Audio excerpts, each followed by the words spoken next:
नमस्ते बच्चों, स्वागत है आपका आपके ही अपने YouTube चैनल संस्कृत अनुराग पर। प्यारे बच्चों, आज मैं संस्कृत विषय में अनुच्छेद लेखनम के अंतर्गत सत्संगति इस विषय में संस्कृत में अनुच्छेद कराने जा रहा हूँ। यह अनुच्छेद कक्षा 6 से लेकर कक्षा 12 तक के बच्चों के लिए उपयोगी है और आज के इस अनुच्छेद में कमज़ोर बच्चों को ध्यान में रखते हुए मैं आसान भाषा का प्रयोग करने जा रहा हूँ। तो लीजिए, प्रस्तुत है आज का यह अनुच्छेद जिसका विषय है सत्संगति। सज्जनानां संगति सत्संगति कथ्यते। सज्जनों की संगति सत्संगति कहलाती है। सज्जनानां संगत्या मानवानां हृदयं विचारं च पवित्रं भवति। सज्जनों की संगति से मनुष्यों का हृदय और विचार पवित्र होता है। सत्संगत्या जनाः परोपकार कर्मणि रताः भवन्ति।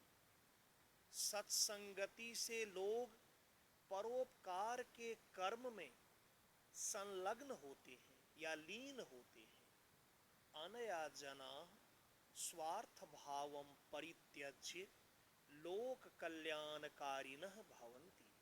इससे लोग स्वार्थ की भावनाओं का परित्याग कर लोक कल्याणकारी होते हैं। सज्जनानां संगत्या सद्बुद्धि आगच्छति। सज्जनों की संगति से सद्बुद्धि आती है। सज्जनानां संगत्या दुर्जनः अपि सज्जनः भवितुं शक्नोति। सज्जनों की संगति से दुर्जन भी सज्जन हो सकता है। दुर्जनानां संगत्या दुर्बुद्धि आगच्छति। दुर्जनों की संगति से दुर्बुद्धि आती है। दुर्बुद्धि दुखदायिनी भवति। दुर्बुद्धि दुखदायिनी होती है। दुर्जनानां संगत्या सज्जनः अपि दुर्जनः भवति। दुर्जनों की संगति से सज्जन भी दुर्जन हो जाता है। दुष्ट दुर्योधनस्य संगत्या महाप्रतापी देवव्रत भीष्मोऽपि महान कष्टम अन्वभवत्। दुष्ट दुर्योधन की संगति के कारण महाप्रतापी देवव्रत भीष्म को भी महान कष्ट का अनुभव करना पड़ा। देवर्षेः नारदस्य संगत्या व्याध वाल्मीकिः अपि कवि वाल्मीकिः अभवत्। देवर्षि नारद की संगति के कारण व्याध वाल्मीकि अर्थात शिकारी वाल्मीकि भी कवि वाल्मीकि हुए। रावण संगत्या समुद्रः अपि क्षुद्र नदीव बंधनम प्राप्त। रावण की संगति के कारण समुद्र भी क्षुद्र नदी के समान बंधन को प्राप्त हुआ। अतः मानवानां कृते सत्संगतेः महत्ता सर्वाधिकम वर्तते। इसलिए मनुष्यों के लिए सत्संगति की महत्ता सर्वाधिक है।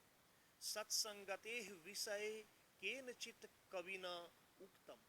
सत्संगति के विषय में किसी कवि के द्वारा कहा गया है, कीटोपि सुमनः संगात् आरोहति सताम शिरः अस्मापि याति देवत्वं महद्भिः सुप्रतिष्ठितम। कीड़ा भी फूलों से संगति कर या फूलों से दोस्ती कर सज्जनों के मस्तक पर आरोहित होता है या सज्जनों के मस्तक पर विराजमान होता है।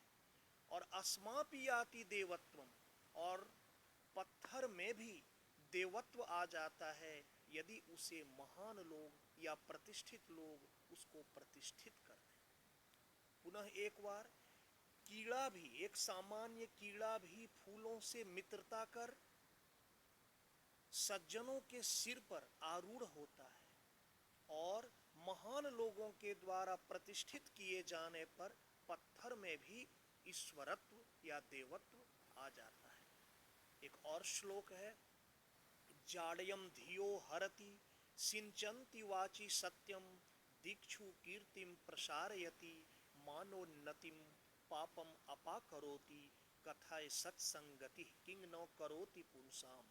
सत्संगति के महत्व पर यह श्लोक है कि जाड्यम धियो हरति, बुद्धि की जड़ता को, बुद्धि की मूर्खता को सत्संगति दूर करती है और वाणी में सत्य का संचार करती है, सभी दिशाओं में कीर्ति को, यश को फैलाती है, मानोन्नति, मान को उन्नति की ओर अग्रसर कराती है, पाप को दूर हटाती है, कथय, कहिए, सत्संगति किंग नो करोति पुरुषाम, कहिए कि सत्संगति लोगों में क्या नहीं करती, अर्थात सत्संगति लोगों में सब कुछ करती है और सभी लोगों के लिए सत्संगति बहुत आवश्यक है। तो बच्चों, ये था आज का अनुच्छेद, बहुत ही सुंदर विषय था सत्संगति।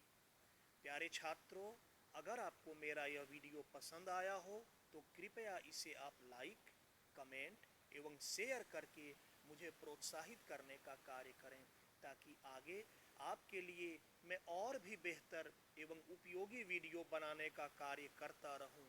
साथ ही मेरे इस चैनल संस्कृतानुराग को यदि आप अब तक सब्सक्राइब नहीं किए हैं तो इसे आप अवश्य सब्सक्राइब कर लें एवं नोटिफिकेशन को भी ऑन कर लें, ताकि मेरे द्वारा इस चैनल पर अपलोड किए गए प्रत्येक वीडियो की सूचना सर्वप्रथम आपको प्राप्त हो सके।